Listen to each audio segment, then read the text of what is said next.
মধ্যপ্রাচ্যে চলমান কূটনৈতিক টানাপোড়েন ও সংঘাতের উত্তেজনার মধ্যে বিস্ফোরক হুঁশিয়ারি দিয়েছেন যুক্তরাষ্ট্রের প্রেসিডেন্ট ডোনাল্ড ট্রাম্প। একদিকে যুদ্ধবিরতির আলোচনা চললেও অন্যদিকে সম্ভাব্য বোমা হামলার ইঙ্গিত দিয়েছেন তিনি। বিস্তারিত ডেস্ক রিপোর্টে।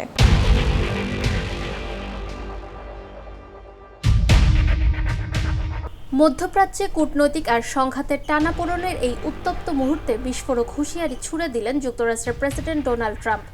একদিকে যুদ্ধবিরতি, অন্যদিকে সম্ভাব্য বোমা হামলার ইঙ্গিত।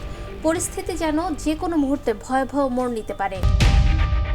মার্কিন প্রেসিডেন্ট ডোনাল্ড ট্রাম্প ইরানের প্রতি কড়া বার্তা দিয়ে বলেছেন, যুক্তরাষ্ট্রের সঙ্গে আলোচনায় বসা ছাড়া তেহরানের সামনে আর কোনো বাস্তবসম্মত বিকল্প নেই।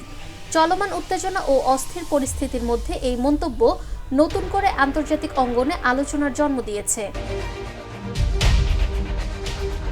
মঙ্গলবার মার্কিন সংবাদ মাধ্যম সিএনবিসিকে দেওয়া এক সাক্ষাৎকারে ট্রাম্প স্পষ্টভাবে বলেন, ইরানকে আলোচনায় আসতেই হবে এবং এর জন্য পাকিস্তানে প্রতিনিধি দল পাঠানোই এখন তাদের একমাত্র পথ।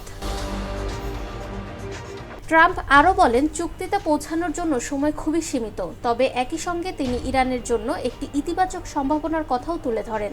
তার মতে, যুক্তরাষ্ট্রের সঙ্গে একটি সমঝোতায় পৌঁছাতে পারলে ইরান নিজেদের অর্থনৈতিক ও কূটনৈতিক অবস্থান উল্লেখযোগ্যভাবে উন্নত করতে পারবে। এদিকে সম্ভাব্য শান্তি আলোচনাকে ঘিরে গুরুত্বপূর্ণ ভূমিকা পালন করছে পাকিস্তান। ইসলামাবাদে পরবর্তী দফার আলোচনা অনুষ্ঠিত হওয়ার কথা থাকলেও সেখানে অংশগ্রহণের বিষয়ে এখনও আনুষ্ঠানিক সিদ্ধান্ত জানায়নি ইরান।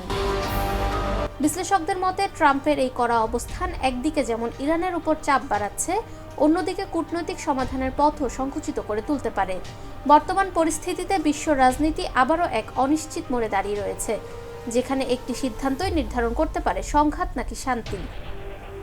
ফাহমিদা বিনতে আনোয়ার, নিরপেক্ষ। নিরপেক্ষ, সত্য প্রকাশে আপোষহীন।